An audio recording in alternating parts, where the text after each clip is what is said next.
பரிசுத்த வேதாகமம் புதிய ஏற்பாடு அப்போஸ்தலனாகிய யோவான் எழுதின முதலாம் நிருபம் 2ஆம் அதிகாரம். என் பிள்ளைகளே, நீங்கள் பாவம் செய்யாதபடிக்கு இவைகளை உங்களுக்கு எழுதுகிறேன்.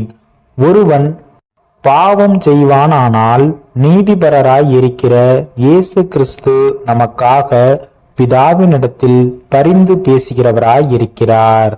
நம்முடைய பாவங்களை நிவர்த்தி செய்கிற கிருபாதார பலி அவரே.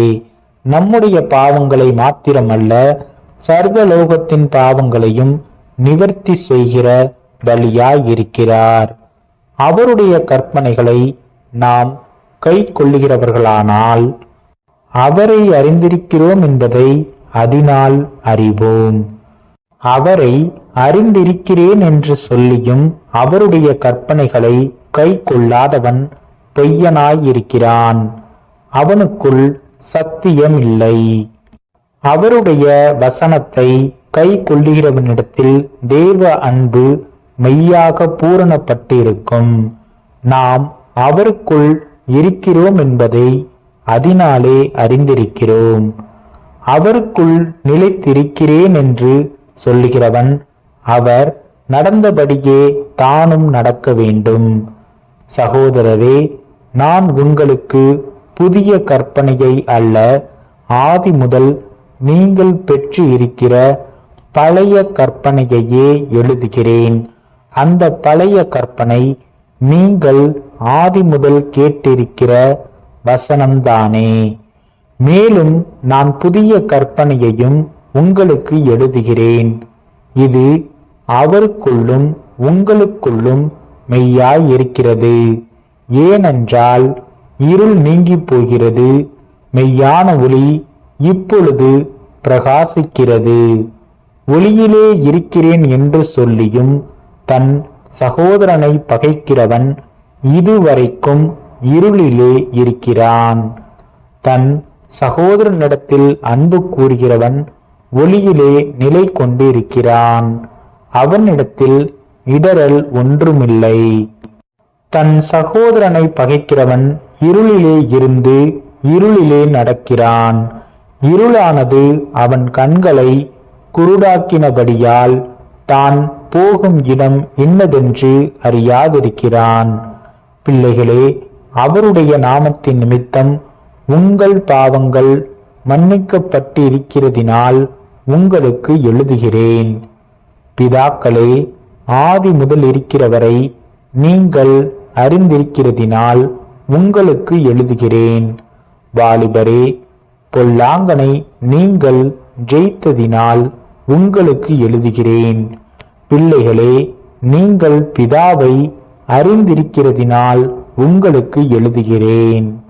பிதாக்களே, ஆதி முதல் இருக்கிறவரை நீங்கள் அறிந்திருக்கிறதினால் உங்களுக்கு எழுதுகிறேன்.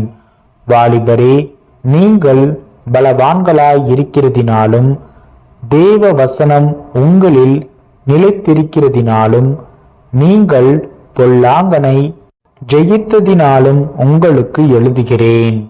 உலகத்திலும் உலகத்தில் உள்ளவைகளிலும் அன்பு கூறாதிருங்கள். ஒருவன் உலகத்தில் அன்பு கூர்ந்தால் அவனிடத்தில் பிதாவின் அன்பில்லை. ஏனெனில் மாம்சத்தின் இச்சையும் கண்களின் இச்சையும் ஜீவனத்தின் பெருமையுமாகிய உலகத்தில் உள்ளவைகளெல்லாம் பிதாவினால் உண்டானவைகள் அல்ல, அவைகள் உலகத்தில் உண்டானவைகள். உலகமும் அதன் இச்சையும் ஒளிந்து போம், தேவனுடைய சித்தத்தின்படி செய்கிறவனோ என்றென்றைக்கும் நிலைத்திருப்பான். பிள்ளைகளே, இது கடைசி காலமாயிருக்கிறது. அந்தி கிறிஸ்து வருகிறான் என்று நீங்கள் கேள்விப்பட்டபடி இப்பொழுதும் அநேக அந்தி கிறிஸ்துக்கள் இருக்கிறார்கள். அதனாலே இது கடைசி காலம் என்று அறிகிறோம். அவர்கள் நம்மை விட்டு பிரிந்து போனார்கள், ஆகிலும் அவர்கள் நம்முடையவர்களாய் இருக்கவில்லை. நம்முடையவர்களாய் இருந்தவர்களானால் நம்முடனே நிலைத்திருப்பார்களே. எல்லாரும் நம்முடையவர்கள் அல்லவென்று வெளியாகும்படிக்கே பிரிந்து போனார்கள். நீங்கள் பரிசுத்தராலே அபிஷேகம் பெற்று சகலத்தையும் அறிந்திருக்கிறீர்கள். சத்தியத்தை நீங்கள் அறியாததினாலல்ல, நீங்கள் சத்தியத்தை அறிந்திருக்கிறதினாலும் சத்தியத்தினால் ஒரு பொய்யும் உண்டாயிராதென்பதை நீங்கள் அறிந்திருக்கிறதினாலும் உங்களுக்கு எழுதுகிறேன். இயேசுவை கிறிஸ்து அல்ல என்று மறுதலிக்கிறவனே அல்லாமல் வேறே யார் பொய்யன்? பிதாவையும் குமாரனையும் மறுதலிக்கிறவனே அந்திக்கிறிஸ்து. குமாரனை மறுதலிக்கிறவன் பிதாவை உடையவன் அல்ல. குமாரனை அறிக்கையிடுகிறவன் பிதாவையும் உடையவனாயிருக்கிறான். ஆகையால் ஆதி முதல் நீங்கள் கேள்விப்பட்டது உங்களில் நிலைத்திருக்க கடவது. ஆதி முதல் நீங்கள் கேள்விப்பட்டது உங்களில் நிலைத்திருந்தால் நீங்களும் குமாரனிலும் பிதாவிலும் நிலைத்திருப்பீர்கள். நித்திய ஜீவனை அளிப்பேன் என்பதே அவர் நமக்கு செய்த வாக்குத்தத்தம். உங்களை வஞ்சிக்கிறவர்களை குறித்து இவைகளை உங்களுக்கு எழுதுகிறேன். நீங்கள் அவராலே பெற்ற அபிஷேகம் உங்களில் நிலைத்திருக்கிறது. ஒருவரும் உங்களுக்கு போதிக்க வேண்டுவதில்லை. அந்த அபிஷேகம் சகலத்தையும் குறித்து உங்களுக்கு போதிக்கிறது. அது சத்தியமாயிருக்கிறது, பொய்யல்ல. அது உங்களுக்கு போதித்தபடியே அவரில் நிலைத்திருப்பீர்களாக. இப்படி இருக்க பிள்ளைகளே, அவர் வெளிப்படும் போது நாம் அவர் வருகையில் அவருக்கு முன்பாக வெட்கப்பட்டு போகாமல் தைரியமுள்ளவர்களாயிருக்கும்படிக்கு அவரில் நிலைத்திருங்கள்.